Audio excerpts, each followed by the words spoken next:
우리가 요한계시록을 이해함에 있어서 일관되게 가져야 될, 항상 기억해야 될 원리 중에 하나가, 이 계시록은 다른 신약의 다른 하나님의 말씀과 달리 바로 묵시문학이라고 하는 장르로 기록이 됐다는 것입니다. 물론 구약 성경 안에서도 에스겔서라든지 스가랴서라든지 다니엘서 또한 묵시문학입니다. 그런데 신약에서는 이 요한계시록이 유일한 묵시문학의 장르로 기록됐기 때문에 묵시문학의 특징이 고도의 언유와 비유와 상징으로서 기록이 된 것입니다. 그렇기 때문에 그것을 바로 이해하지 못하면은 말씀을 왜곡하게 됨을 우리는 기억해야 될 것입니다. 특별히 계시록 안에 등장하는 숫자들, 그래서 3, 4, 6, 7, 12, 24, 1000, 14만 4천, 이 고유한 숫자를 다 이 언유와 상징에 의한 이 묵시문학에 근거하여서 해석을 해야 된다는 것입니다. 그리고 또 이 계시록 안에서는 색깔들이 등장합니다. 보석의 색깔이 나오고 나중에 심판을 할 때에 말들의 색깔이 나옵니다. 그래서 청색, 녹색, 붉은색, 검은색, 이 색깔에 관해서도 이것 또한 문자적으로 해석을 하면 안 되고, 바로 이 묵시문학의 이 장르의 해석할 때에 이것을 바르게 해석을 할 수 있는 것이죠. 그리고 무엇보다도 이 계시록 약 429절 되는 이 계시록은 300구절 가까운 구약 성경을 직접 간접으로 인용한 거예요. 그러니까 구약을 모르고는 사실 이 계시록을 해석할 수 없다고 말할 정도로 구약이 치명적으로 이 계시록에 중요한 것입니다. 그래서 묵시문학적인 표현이 나올 때 제일 먼저 돌아가야 될 곳이 구약 성경에서 이 부분을 어떻게 인용하고 어떻게 해석했는지를, 그것을 생각할 때 오류로 빠지지 않는다는 것을, 그것을 우리가 기억을 해야 될 것입니다. 우리가 지난 시간에 하나님의 보좌 앞에 바로 수정과 같은 유리바다가 있었다는 그것을 우리가 살펴봤습니다. 이것은 하나님의 보좌 앞에 실제적으로 유리로 만들어진 이 바다가 깔렸다는 의미가 아니라, 이것은 바로 창조주 하나님과 피조물 사이의 영원한 간격, 결코 창조주 하나님 앞으로 이 피조물이 다가갈 수 없는 그 경계의 선, 그것을 의미하는 거죠. 그래서 이 유리바다는 바로 창조주 하나님의 초월성과 어미로움을 보여주는 그런 상징이라고 볼 수 있습니다. 그리고 요한이 하나님 보좌 주변을 이제 살펴보았을 때에 거기에 네 생물을 보지 않았습니까? 그래서 6날개를 가지고, 그리고 몸의 앞뒤에 많은 눈을 가지고 있는 이 네 짐승, 네 생물의 이 정체가 뭐냐? 그것은 우리가 살펴본 것처럼 하나님이 지으신 모든 피조세계, 이 피조물을 대표하는 그런 존재다. 그것을 살펴봤고, 그리고 보좌 주변에 있는 24명의 장로들, 이 장로들이 누구냐? 바로 이 장로는 요즘 이 지상에 있는 교회 장로님 이런 장로가 아닙니다. 그죠? 바로 천상의 존재. 그래서 이 신구약 교회, 모든 이 천상의 교회를 대표하는 그런 존재다. 그것을 우리가 살펴봤습니다. 그러면 이 장로들과 이 네 생물이 하나님의 보좌 앞에서, 하나님 앞에서 그들이 무엇을 하였습니까? 그것은 네 생물은 거룩하다, 거룩하다, 거룩하다, 거룩을 삼창을 하면서 하나님 앞에 경배와 찬양을 드리지 않았습니까?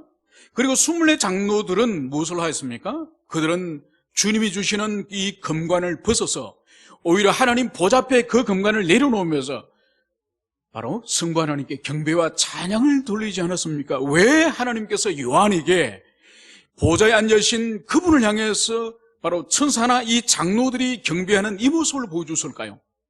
그것은 바로 그 당시에, 로마 시대 당시에 이 지상의 로마 황제가 주요 신으로서 하나님으로서 로마 제국의 전 시민들에게 그렇게 경배를 받지 않았습니까? 그리고 로마의 도시마다 가는 곳마다 수많은 우상들이 있었죠.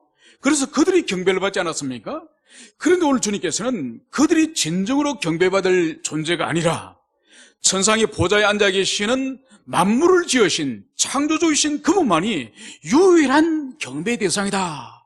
이것을 요한에게 가르쳐주고 우리에게 가르쳐주기 위해서 바로 네 생물과 24 장로들이 하나님의 보좌 앞에서 경배하였음을, 그것을 우리가 지난주에 살펴봤습니다.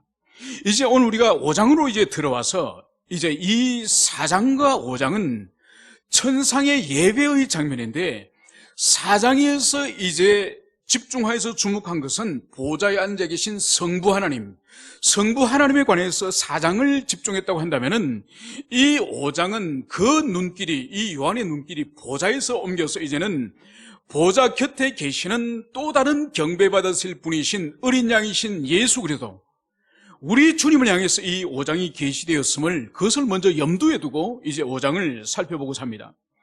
이제 5장 1절에서는 이 사도 요한은 이렇게 기록을 하고 있습니다. 내가 봄에 보좌에 앉으신 여의 오른손에 두루마리가 있으니 안팎으로 섰고 7 인으로 봉하였더라. 이제 요한의 눈은 이제 보좌에 앉으신 여의 오른손으로 이제 주목을 하고 있는 것을 보여줍니다. 그런데 여러분, 성부 하나님에게 오른손이 있고 왼손이 있습니까? 그렇지 않죠, 그죠? 성경은 하나님의 눈을 기록을 하고 있고, 하나님의 손, 하나님의 편팔, 하나님의 얼굴, 하나님의 등, 이런 표현을 성경은 기록하고 있지만은 순수한 영이신, 순결한 영이신 하나님이 사람과 같은 육체를 가진다는 것은, 그것은 인간의 이해를 위해서 하나님을 그렇게 표현한 거죠. 실제적으로 육체를 입지 않은 주님이시지만은 인간의 이 이해력을 위해서, 하나님의 성품과 그분이 하시는 사역에 대한 이해를 위해서 하나님을 마치 사람인 것처럼 그렇게 표현하는 거죠. 그래서 이것을 신학적으로는 바로 신인 동형론적 표현이다, 이렇게 우리가 부릅니다. 여기서 우리가 살펴볼 것은 이 하나님의 오른손, 이것은 도대체 어떤 의미냐? 그것은 바로 하나님의 절대 주권, 하나님의 능력을 상징하는 것이 바로 하나님의 오른손, 의로운 오른손, 이것이 구약 성경에서 기록이 되는 것을 볼 수 있습니다. 그러면 이 하나님의 오른손에 지금 무엇이 있습니까? 오늘 요한은 두루마리가 있으니 안팎으로 섰고 7 인으로 봉하였더라. 여러분, 두루마리로 하는 것은 오늘날은 이런 것이 존재하지 않죠. 박물관에 가야 앉아 존재를 하지만은, 이것은 로마 제국 시대 때 어떤 개인이 다른 개인에게 서신을 보내거나, 안 그러면 국가끼리의 어떤 계약을 맺거나, 안 그러면 높은 사회적인 지위에 있는 사람이 다른 사람에게 명령을 하거나 지시를 할 때에 이 문서에 기록을 합니다. 그래서 이 두루마리는 그 당시에 주로 양피지, 아니면은 파피루스, 이것으로 이제 이 두루마리를 만들었는데, 이것은 비밀스러운 문서이기 때문에 그냥 볼 수 있도록, 전달하는 사람이 가져가다가 볼 수 있도록 그렇게 된 것이 아니에요. 그래서 이 두루마리를 이렇게 두루마리를 말아가지고 그러고 나서 이 닫히는 이 부분에 밀랍을 녹여가지고 이 격이 붓습니다. 부으면은 이제 이 접착이 되겠죠? 그러면서 이제 그 사람의 가문에 상징하는 도장, 우리는 요즘 뭐 결제나 사인을 해달라면 만년필이나 볼펜으로 사인을 하지만은 그 당시에는 도장을 가지고 있습니다. 이 도장을 가지고 쾅 찍는 이 인이 이 사인이 되는 거죠. 그래서 밀랍으로 이 두루마리를 봉인을 하는데 여기에 밀랍을 붓는 거죠. 그리고 이제 도장을 꽝 찍습니다. 그럼 이것은 절대로 봉인을 풀어서는 안 되는 거죠. 그러니까 보내는 그 사람이 받아야 될 그 사람에게 직접적으로 전달되고 직접적으로 그 사람이 떼야 되는 것이지, 절대로 다른 사람이 봉인을 해제해서는 안 된다는 의미가 바로 이 봉인의 의미인 것이죠. 그런데 이 두루마리의 이 봉인이 오늘 7 인으로 됐고, 이 두루마리가 안팎으로 서졌다, 이 말씀을 기록을 하고 있는 것입니다. 그러면 이 뜻이 뭘까요? 먼저 안팎으로 서졌다, 빈틈없이 이 두루마리, 이 서신의 안팎으로 서졌다는 것은 어떤 것을 더하거나 어떤 것을 뺄 필요가 없는 완벽한 완전성을 여기서 보여줍니다.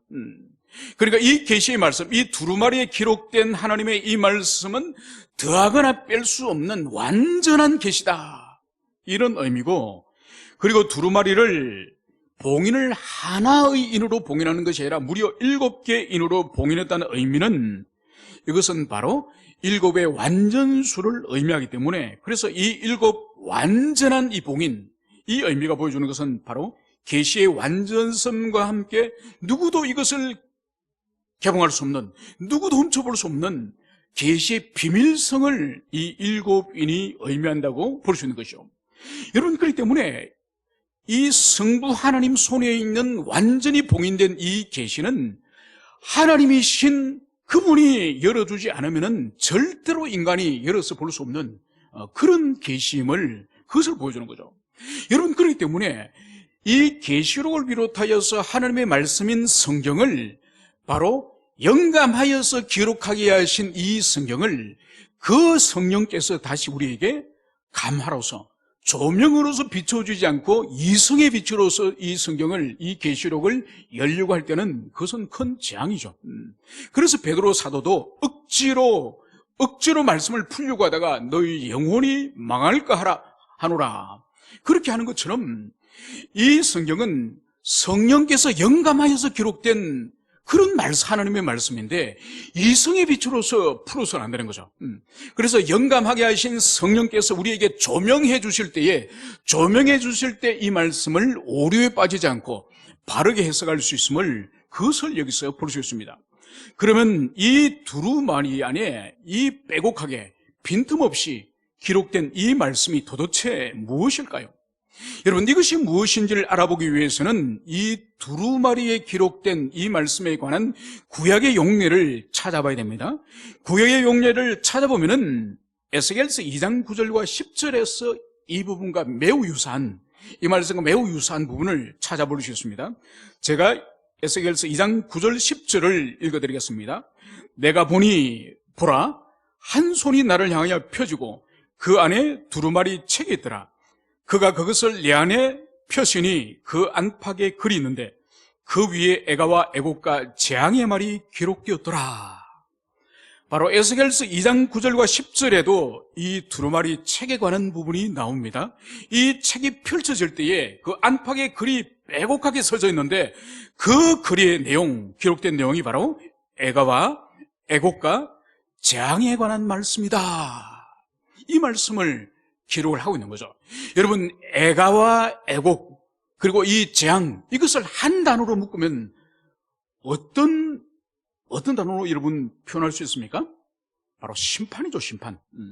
그러니까 심판의 말씀이 이 두루마리 안에 빼곡하게 기록되었음을, 그것을 여기서 알 수 있습니다. 이제 이 두루마리에 대해서 오늘 5장 2절에서는 이 두루마리에 대해서 천사가 이제 외치는 것을 볼 수 있습니다. 누가 그 두루마리를 펴며 그 인을 떼기에 합당하나. 이제 하나님의 이 오른손에 들려져 있는 이 두루마리에 대해서 힘있는 큰 천사가, 이 천사가 이제 온 세계를 향해서 오늘 힘있게 외치는 것을 봅니다. 그 내용이 바로 누가 그 두루마리를 펴며 그 인을 떼기에 합당한가. 여러분, 여기서 이 천사가 말하는 것은 이 책을 펼치는 거와, 그리고 거기에 일곱 인이 이제 날인되어 있는 이것을 떼는 이 일을, 이걸 우리가 잘 이해해야 됩니다. 단순히 두루마리에 있는 이 인을 하나씩 떼는 거와, 그리고 그 두루마리를 쫙 펼치는 그 의미를 말한 것이 아닙니다. 여러분, 이 왕이 지방 총독에게 두루마리를 보내지 않습니까? 그 속주에 누구를 죽여라, 아니면 이 속주의 어느 땅을 정복하라, 이렇게 그 군대를 지휘하는 총독에게 황제가 이제는 이 두루마리를 보내면은 그것을 사신이 가져와서 이 두루마리를 펴면은 어떻게 됩니까? 반드시 그것을 집행해야 되는 거죠. 반드시 그것을 시행을 해야 되는 겁니다. 그러니까 두루마리를 펼친다는 의미는 바로 뭔가 하니까 반드시 그 황제의 뜻을 드러내고, 황제의 뜻을 드러낼 뿐만 아니라 그것을 실행하는 것을 말하는 거죠. 여러분, 오늘 천사가 하나님 보좌 우편에 앉아 계시는 그 성부 하나님 오른손에 있는 이 두루마리를 누가 펼치며 누가 인을 뗄 것인가, 이 말씀을 기록하고 있는 것은 바로 무슨 말인가? 감춰져 있는 이 하나님의 계시, 이 심판의 계시를 누가 드러낼 것이며, 그리고 드러낸 하나님의 심판의 계시를 누가 심판을 집행할 것인가, 이것을 천사가 묻는 거예요. 여러분, 그렇기 때문에 이 하나님 손에 들려진 이 두루마리를 드러내고 이 두루마리의 심판을 그대로 세상에 집행할 수 있는 이분은 성부 하나님과 동일한 신적 본질을 가지고 있는, 동일한 능력을 가지고 있는, 동일한 인격을 가지고 있는 그런 신적 존재가 아니고는 절대로 이 두루마리를 인을 뗄 수도 없고 펼칠 수도 없다는 것을 오늘 이 천사의 외침을 통해서 알 수 있는 것이죠. 오늘 이 천사의 외침에 대한 결과를 오늘 봅시다. 도대체 누가 뗄 수 있는지. 오늘 3절에서는 하늘 위에나 땅 위에나 땅 아래에 능히 그 두루마리를 펴거나 보거나 할 자가 없더라. 여러분, 요한은 이 천사의 이 외침, 이 선언이 온 우주에 미쳐서 누가 도대체 이 하나님 보좌에 있는 이 두루마리를 떼고 펼 것인가? 여기에 대해서 이 천지와 이 만물 가운데 누구도 반응하는 자가 내가 떼겠습니다, 내가 할 수 있습니다, 이렇게 말하는 자가 없는, 누구도 펴거나 보는 자가 없다. 이것을 요한은 기록을 하고 있는 것을 여기서 볼 수 있습니다. 여러분, 그러므로 이것은 피조물로서는 도무지 할 수 없는, 펼칠 수 없는 그런 것임을 여기서 보여주는 거죠. 그래서 오늘 4절에서는 천사 외침 앞에 누구도 이 두루마리를 뗄 수 없다는 것을, 이것을 사도 요한이 보고 오늘 4절은 그 두루마리를 펼치거나 보기에 합당한 자가 보이지 않아서 사도는 크게 울었다. 이것을 여기서 기록을 하고 있는 거예요. 여러분, 사도가 오늘 통곡을 한, 큰 소리를 울은 이 이유가 도대체 뭘까요? 이 늙은 사도가 인간적으로 오늘 슬퍼서 인간적으로 오늘 울었을까요? 그런 뜻이 아닙니다. 여러분, 잠시 전에 말씀드렸던 것처럼 지금 이 두루마리가 펼쳐져야 이제 이 세상에 대한 심판, 그리고 이 지상에 있는 교회에 대한 구원, 이것이 이루어지는 거예요. 이것이 이루어지는 건데 지금 지상교회는 어떤 어려움을 당하고 있습니까? 로마적으로도 박해와 이 세상의 유혹과 시험과 죄악에 노출되어 있는 한날 한날을 교회가 그 고난과 죄의 유혹 가운데 이 신음을 하면서 살아가고 있는 이 지상교회의 간절한 소망은 뭔가요? 바로 그리스도께서 강림하셔서 이 땅에 심판과 구원을 이루시는 이 종말론적인 이 심판이 일어나는 것이 바로 지상교회의 참다운 성도들의 간절한 바람이지 않습니까? 그런데 오늘 이 봉인이 펼쳐지고 이 책이 펼쳐지고 봉인이 떼어져야 되는데 누구 하나 이 봉인을 해제하고 이 책을 펼칠 사람이 없으니 바로 하나님의 계시가 드러나지 않고 이 종말론적인 심판이 일어나지 못할 것 같으니 오늘 이 요한이 통곡을 하는 것이죠. 단순히 인간적인 그런 생각으로 통곡을 하는 것이 아니라 하나님의 뜻이 이루어지지 못하고 하나님의 그 종말론적인 심판이 이루어지지 못함으로 말미암아서 지상교회의 고통이 계속될 것을, 그것을 오늘 요한은 오늘 통곡을 하고 있음을, 그것을 보여주고 있습니다. 여러분, 여기서 우리가 볼 수 있는 것이 뭔가 하니까 하나님의 뜻이 이루어지지 못하고 하나님의 뜻이 성취되지 못할 때에 오늘 요한이 고통하고 요한이 통곡하는 것처럼 여러분, 오늘날 우리에게 필요한 것이 바로 이러한 요한적인 이 고통, 요한적인 이 통곡, 이것이 필요한 거죠. 여러분, 우리는 이 세상을 살아가면서 우리 뜻을 이루고 우리 뜻을 성취하기 위해서 얼마나 우리가 애를 쓰고 노력합니까? 그죠? 그래서 우리 뜻이 좀 좌절되거나 우리 뜻이 다른 사람에게 무시당하거나 우리의 자존심이 좀 깔아뭉개지면 미친 듯이 발광을 하지 않습니까? 그죠? 나를 감히 이렇게 무시해, 나를 그렇게 해. 여러분, 그런데 하나님의 뜻이 이 세상에 짓밟히고 하나님의 뜻이 이루어지지 않음에 대해서 우리가 통곡을 해본 적이 있습니까? 우리가 눈물을 흘려버린 적이 있습니까? 여러분, 우리 모두가 얼마나 자기 중심적이고 자기 사랑에 빠져있는 사람인지 모릅니다. 여러분, 사울과 다윗과의 결정적인 차이를 나는 것을 우리가 생각한다면은, 여러분, 다윗이 골리앗을 쳐 죽일 때에 그 어린아이지 않습니까? 그러니까 어른이 입던, 사울 왕이 입던 갑옷이 몸에 맞지 않고 두고가 맞지 않을 정도로 아주 연소한 그런 사람이었습니다. 그런데도 골리앗이 요 하나님을 모욕하고 비난하고 조롱을 하니까 다른 모든 이스라엘 백성들과 왕도 잠잠히, 그 부끄러운 말을 듣고도 잠잠히 있었지만은 이 다윗에게는 감당할 수 없는 거예요. 아니, 어떻게 여호와 하나님을 저렇게 조롱하는 인간을 그냥 두고 볼 수 있냐. 그냥 쳐 죽이는 거예요. 그냥 나가서 쳐 죽이는, 사람들이 다 만류하더라도. 왜 그럴까요? 하나님의 의분, 하나님의 마음이 자신에게 있었기 때문에 하나님 당신을 조롱하는 그 모멸감을 하나님이 견디지 못하는 것처럼 다윗 마음에 하나님의 마음이 항상 흐르고 있었기 때문에 견딜 수 없는 거예요. 여러분, 그렇게 골리앗을 쳐 죽이고 나서 이제 전쟁을 이기고 돌아올 때에 이스라엘의 여성들이 어떤 노래를 부릅니까? 사울은 천천히요, 다윗은 만만히요. 그때 여러분, 사울이 어떻게 됩니까? 미쳐버리지 않습니까? 아니, 왕인 자기는 적군을 1000명밖에 못 죽이는데 목동이었던 그 어린아이 다윗은 10,000명을 죽였다고 백성들이 저렇게 노래 부르니까 곧 이제 백성들에게 인기가 나보다 다윗이 더 올라가서 내 왕위를 저 인간이 빼앗을 것 같다. 여러분, 그래서 어떻게 했습니까? 골리앗이 그렇게 소리 지르면서 여호와를 조롱해도 쥐죽은 듯이 있던 그 인간이 다윗을 죽이려고 몇 년간을 사람을 보내서 죽이려고 뒤쫓아면서 그렇게 살해를 위협을 하지 않습니까? 이게 인간이에요, 이게 인간. 그러니까 자기를 모욕하고 자기 인기와 자기 지위가 약간 위험해지면은 미친 듯이 발광을 하고, 여호와 하나님의 이름이 모욕을 당하는 것은 아무런 감각이 없는, 여러분, 우리 자신을 돌아보기 원합니다. 이 세상에 지금 하나님의 이름이 떨어져 있고 교회의 이름이 떨어져 있고 그리스도인으로서 살아가는 것이 너무나도 부끄러움에도 불구하고 우리는 잠잠히, 마치 사울과 이스라엘 백성들이, 군사들이 잠잠히 골리앗의 모욕 앞에서 잠잠히 있는 것처럼, 과연 우리가 다윗처럼 일어나서 외치면서 그렇게 하고 있습니까? 여러분, 오늘 이 노사도가 통곡한 이유가 바로 그거예요. 하나님의 뜻이 이루어지지 못하고 지상의 교회가 계속 고난을 당하고 계속 박해를 받으면 어떡하나.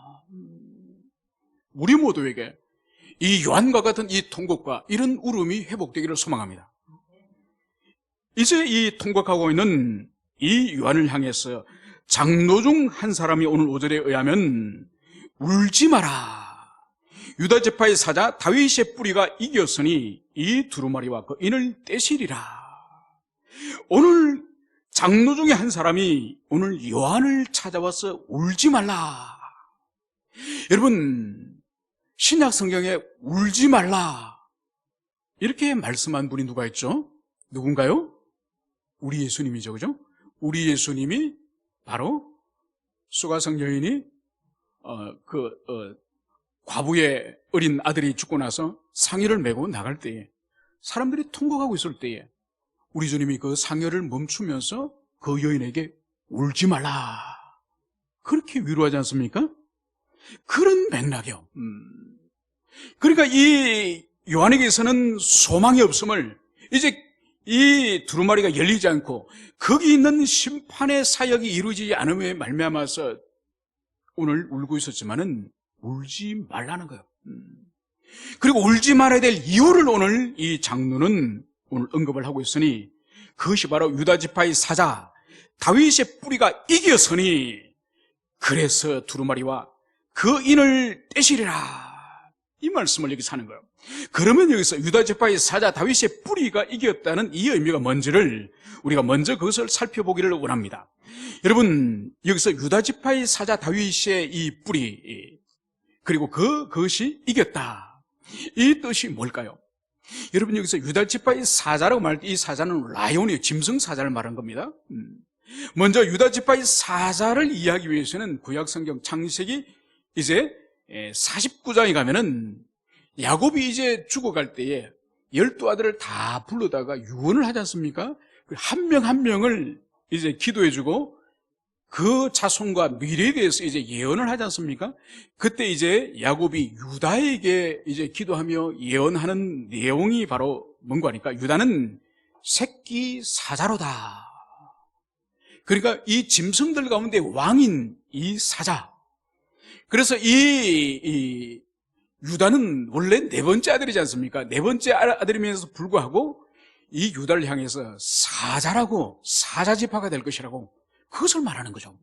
이것은 장차 이 이스라엘이 큰 민족을 이루고 나라를 이루어서 이제 왕이 생길 텐데 그 왕은 바로 이 유다 지파에서 유다의 후손 가운데 왕이 생길 것이다. 이것이 일차적인 의미고, 두 번째로는 궁극적으로 세상의 왕이요 그리스도 왕국의 왕으로서 바로 메시아가 유다 지파에서 나올 것이다.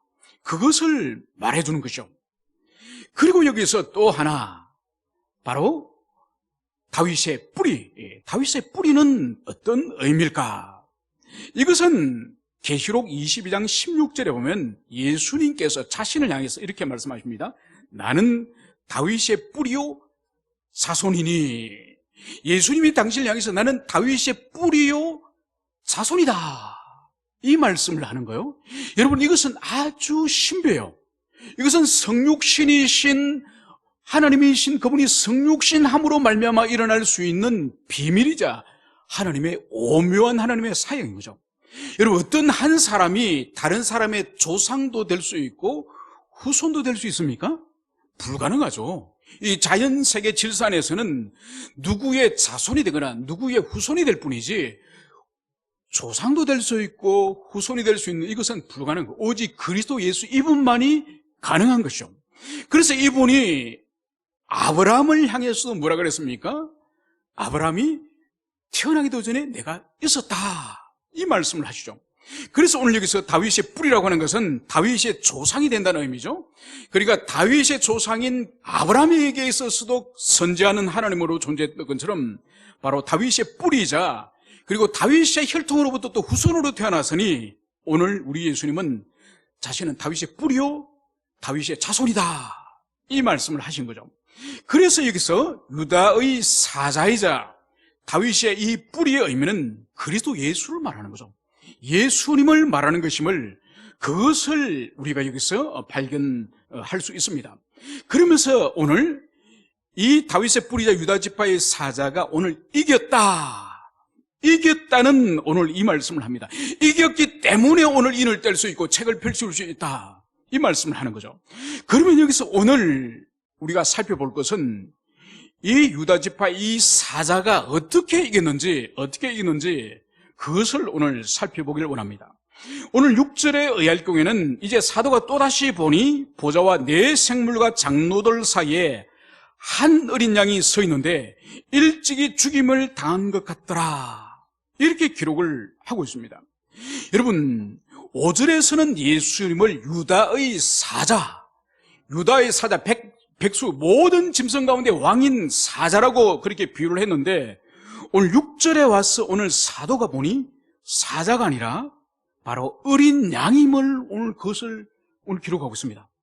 그러면 여기서 우리가 주목해 볼 것은, 아니 5절에서는 사자로 계시되었던 우리 주 예수 그리스도께서 6절에서는 연약한 어린 양으로서 오늘 계시되는 것을 여기서 볼 수 있습니다. 이것이 의미하는 바가 뭘까요? 그것은 바로 오늘 주님께서 승리하신, 이기신 방식이 무엇인지, 도대체 어떻게 이기셨는지, 이긴 방식이 무엇인지 그것을 오늘 계시해 주는 거예요. 여러분, 당시 유대인들과 당시 초대 교회에서 우리 그리스도를 오해한 것이 바로 뭐죠? 유다의 사자로 오실 분, 군사적 영웅이고 왕과 같은 존재로서 로마 제국과 이민족을 모두 칼의 권세로 멸망시키고 다윗 왕과 같은 그런 사자와 같은 그런 존재의 메시아를 그 시대가 원하지 않았습니까? 그런데 실제적으로 우리 주님이 성육신하시고 그분이 십자가에서 돌아가신 사역의 모습은 사자의 모습이었습니까? 아니면 어린 양의 모습이었습니까? 바로 어린 양의 모습이죠. 그래서 오늘 여기서 사자로 계시되셨던 그분이 다시 어린 양으로 계시되는 이것은 바로 그분이 이루신 구속사역, 그분이 승리하신 사역은 사자처럼 용맹하게 원수들을 먹음으로써 이긴 것이 아니라 바로 십자가 위에서 피 흘리시고 비참한 제사의 제물처럼 그렇게 어린 양으로 죽으신 그 모습으로서 승리하신 우리 주님의 바로 승리의 오늘 모습을 여기서 보여주는 거예요. 그래서 우리 주님의 승리의 모습은 사자로서 승리한 것이 아니라 희생양이신 어린 양으로서 십자가에서 피 흘리고 죽으신 그 모습으로 승리하신 그것을 오늘 여기서 분명하게 계시하고 있음을, 그것을 우리가 믿어야 할 것입니다. 오늘 6절에서는 그 어린 양에게 있어서는 연약한 모습만 있는 것이 아니에요. 그분에게 있어서는 무기력한 양, 죽임을 당하는 그런 무기력한 양의 모습만 있는 것이 아님을 오늘 여기서 볼 수 있습니다. 그것이 바로 6절 후반절에 그에게 7뿔과 7눈이 있으니 이 눈들은 온 땅에 보내심을 받은 하나님의 7영이더라. 이렇게 기록을 하고 있습니다. 여러분, 이 연약해 보이는 피 흘리며 죽으신 이 어린 양이신 이분이 바로 오늘 7뿔을 가졌다. 이 말씀을 여기서 기록하는 거예요. 여러분, 구약성에서 뿔의 의미가 뭐죠? 뿔은 권세와 능력을 말하는 거예요. 권세와 그 능력이 뿔이 하나가 아니라 7개 뿔을 가진 거예요. 그것은 뭔가요? 장차 이분이 이 계시의 말씀을 펼쳐서 바로 이 세상을 향하여, 이 불신 세상을 향하여 완전한 심판의 능력과 이 교회에 있는 신음하고 고통하고 박해당하는 이 교회를 완전히 구원할 수 있는 능력, 전혀 부족함이 없는 그분의 능력을 소유한 7뿔을 가졌다는 그런 의미고, 그리고 7눈을 가졌다는 이 의미는 뭘까요? 바로 오늘 여기서 본문은 7눈은 곧 7영이라. 7영은 바로 성령을 말하는 거죠. 이것은 바로 그분이 가지고 있는 그 신적 통찰력, 이 통찰력으로 말미암아서 온 세계에, 온 세상에 보내심을 받았다. 온 세상이 임재해 계시는, 편재하시는, 편만하신 하나님이심을, 그것을 여기서 보여주는 거예요. 그래서 우리 주님은 7뿔을 가지신 완전한 능력을 가지실 뿐만 아니라 7눈을 가져서 온 세계를 통찰하시는 전지전능하신 그런 하나님이신 것을 오늘 7뿔과 7눈을 가지신 분으로 오늘 계시하고 있음을 살펴보았습니다. 이제 7절에서는 이제 마지막의 장면입니다. 오늘 그 어린 양이 나와서 보좌에 앉으신 이의 오른손에 두루마리를 취하시니라. 이제 요한이 이제 보니 이 어린 양이신 이분이 성부 하나님 오른손에 봉인된 이 두루마리를 취하는 것을 볼 수 있습니다.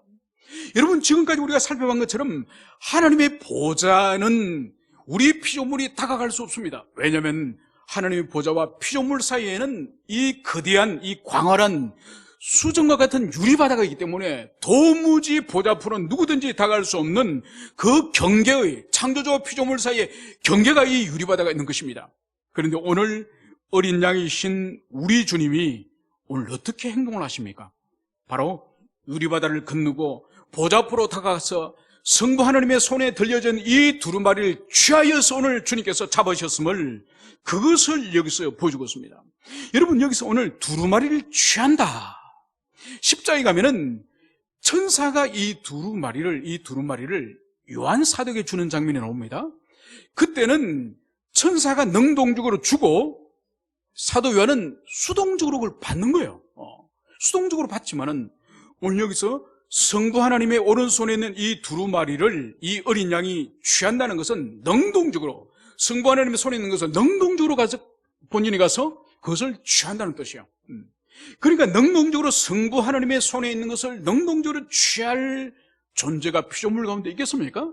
이것은 성부 하나님과 동등한 신적 본질과 능력을 소유한 하나님이 아니고는 결코 있을 수 없는 행동이라는 것을, 그것을 우리가 볼 수 있습니다. 그러면은 이 하나님의 보좌에 있는 이 두루마리를, 이것을 받는다, 이것을 취한다, 이런 의미가 뭔지를 유사한 구약 성경에서 우리가 찾아보면은 다니엘서 7장 13절과 14절에 보좌 앞으로 다가가는 바로 인자 같은 이에 관한 계시가 이 다니엘서 7장 13절과 14절에 있습니다.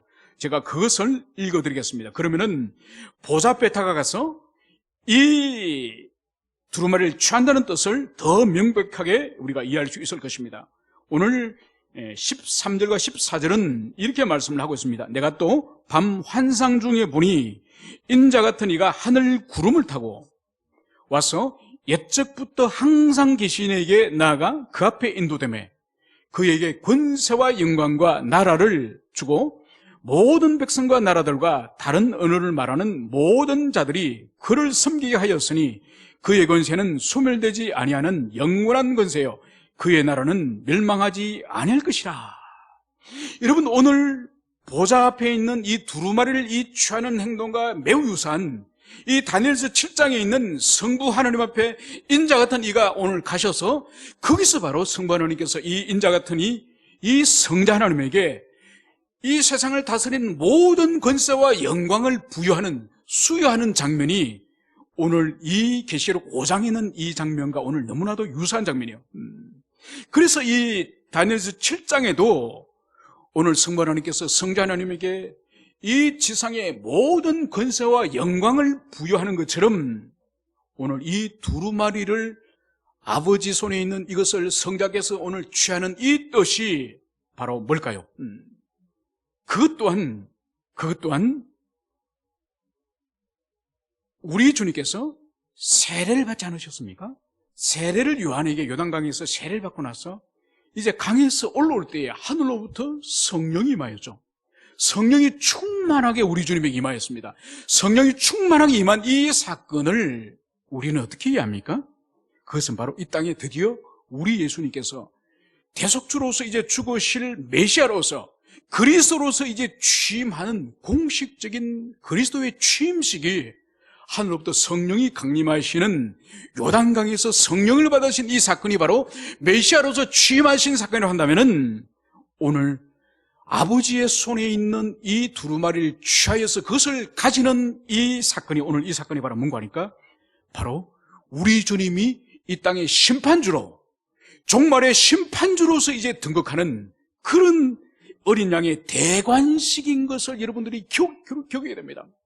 여러분, 그래서 복음서에 있는 우리 주님이 요단강에서 세례를 받으시는 그 장면이 이제 지상의 메시아로서 사역을 시작하는 그런 사역이었다고 한다면은 오늘 아버지로부터 있는 이 두루마리를 건네받는 이것을 취하는 이 사건은 이제 6장부터 이제 18장까지 계속 이어지는 이 지상을 향한 하나님의 이 심판의 집행자로서 등극하는 취임하는 그 장면이 오늘 아버지 손에 있는 이 두루마리를 취하는 사건이라고 여러분들이 기억을 하시기 바랍니다.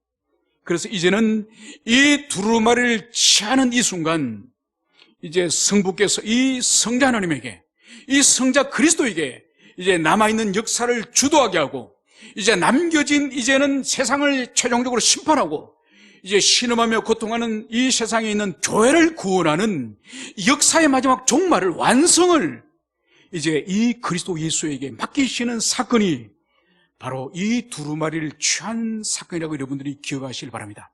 이제 다음 시간에는 마지막으로 이 두루마리를 우리 주님이 취하실 때에 이제 그 내생물 천사들과 이 장로들이 이제 성부 하나님을 향해서 경배하던 이들이 성부 하나님을 향해서 경배하는 이들이 이제 두루마리를 잡고 계시는 이 성자 하나님을 향해서 이제 절을 하는 이제 천상의 예배의 장면을 다음 시간에 계속적으로 살펴보도록 하겠습니다.